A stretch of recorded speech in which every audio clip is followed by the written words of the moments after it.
Israel और Hamas की लड़ाई के बीच से बड़ी खबर आ रही है।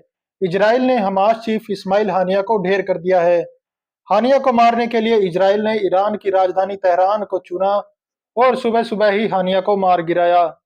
एक दिन पहले ही हमास चीफ को ईरान के नए राष्ट्रपति के शपथ ग्रहण समारोह में देखा गया था और अगले ही दिन सुबह सुबह इजराइल ने हानिया को ढेर कर दिया।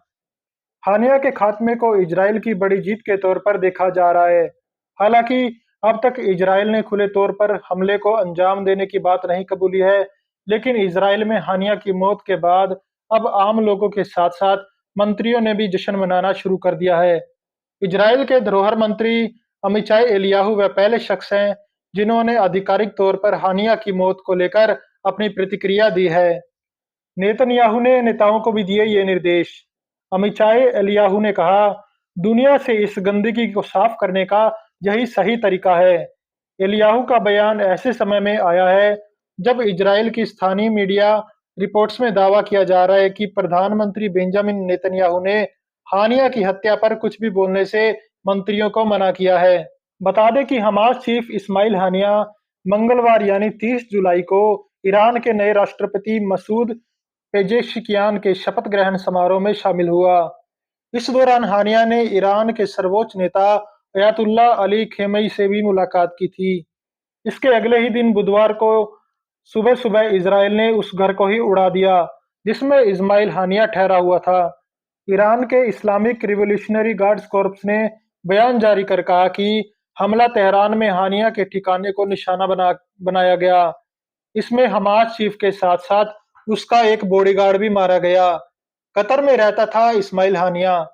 हमास का मुख्यालय गाजा पट्टी इलाके में है। अब तक हमास की कमान इस्माइल हानिया के हाथों में थी, जो इसका चेयरमैन था।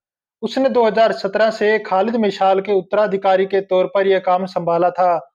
वो कतर की राजधानी दोहा में रहता था और वहीं से हमास का कामकाज देखता था।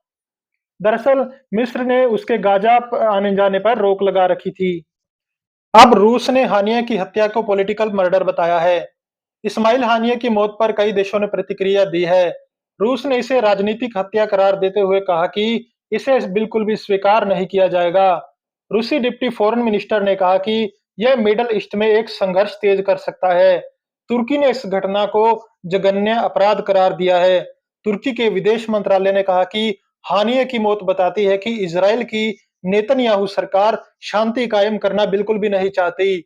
ईरान ने कहा, हानिया की हत्या ईरान और फिलिस्तीन के बीच रिश्तों को और मजबूत करेगी। ईरान के विदेश मंत्रालय के प्रवक्ता नासिर कनानी ने कहा कि हानिया का खून व्यर्थ नहीं जाएगा। अमेरिका ने इस पर क्या प्रतिक्रिया दी है, आइए जानते हैं। हानिया की मौत के बाद अमेरिकी रक्षा सचिव लॉयड ऑस्टिन ने कहा कि यदि इजराइल पर हमला होता है तो अमेरिका उसकी पूरी तरह से मदद करेगा। जब ऑस्टिन से ये पूछा गया कि क्या हानिया की हत्या में इजराइल का हाथ है या फिर उस पर हमले को लेकर क्या अमेरिका को पहले पता था, इस पर ऑस्टिन ने कहा कि उनके पास जवाब देने के लिए किसी प्रकार की कोई जानकारी नहीं।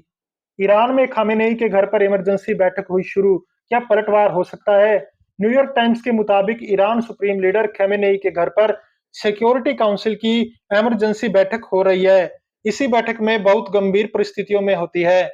इस बैठक में ईरान के कुड्स कमांडर भी मौजूद हैं। वहीं फिलिस्तीनी राष्ट्रपति ने इजराइल को हानिया की मौत का जिम्मेदार ठहराया है। हमास के विरोधी संगठन फतह के नेता और फिलिस्तीन के राष्ट्रपति महमूद अब्बास ने भी हानिया की मौत पर विरोध जताया है।